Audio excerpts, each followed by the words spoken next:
नमस्कार, मैं doctor Praveen Sahave, director Abhyudaya piles laser hospital Manish Nagar road Nagpur. पिछले 15 साल से Abhyudaya piles laser hospital piles, fissure, fistula, pilonidal sinus और कॉन्स्टिपेशन जैसी समस्याओं के लिए आयुर्वेद और एडवांस लेजर के माध्यम से अपना सेवा प्रदान कर रहा है। तो आज का हमारा जो टॉपिक है, मुझे बहुत सारे पेरेंट्स पूछते हैं कि हमें पाइल्स है तो क्या हमारे बच्चों को पाइल्स हो सकता है, क्या जेनेटिकली पाइल्स एक से दूसरी जनरेशन में ट्रांसफर हो सकता है? तो हाँ, हो सकता है। आज से हजारों साल पहले सहजर्ष का भी प्रकार, बीजर्ष का प्रकार आयुर्वेद ने बताया कि एक बीज से दूसरे बीज में पाइल्स या अर्श जो है वो दूसरे जनरेशन में हो सकता है। मोस्टली मॉडर्न साइंस ने भी ये बात मानी है कि it is hereditary, it can transfer from one generation to another generation. तो इसका मुख्य कारण ये है कि जनरली जिन पीढ़ियों में ये पाइल्स होता है, उनकी नेचुरली जो पीढ़ी है उनमें वहाँ की रक्त केशियों का जो सपोर्ट है वो वीक होता है, जिसको लूज एनल कुशंस बोलेंगे। उसकी वजह से पाइल्स जो है वो इन जनरेशन में स्प्रेड होता है। और दूसरा है कि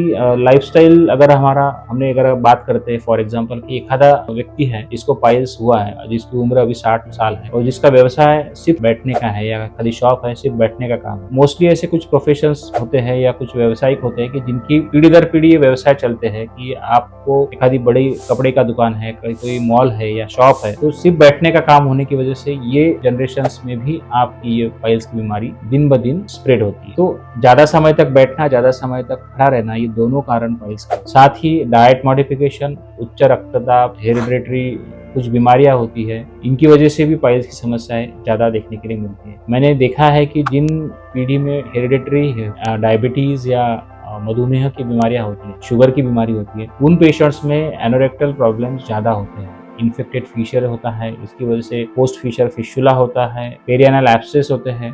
डायबिटीज वाले जो पेशेंट्स हैं, इन लोगों में भी यह प्रोक्टोलॉजिकल प्रॉब्लम्स ज्यादा देखने के लिए मिलते हैं। हेरिडिटरी प्रॉब्लम्स और पाइल्स, इनका संबंध है। तो अगर आप चाहते हैं कि आपके आने वाली पीढ़ी को पाइल्स की समस्याएं ना हो, तो शुरुआती स्टेज में ही आपका इलाज कराए, उसका निदान कराए। हमारे अभ्युदय पाइल्स लेजर हॉस्पिटल में हम लोग दूरबीन के माध्यम से पाइल्स के स्टेजेस की जांच करते हैं।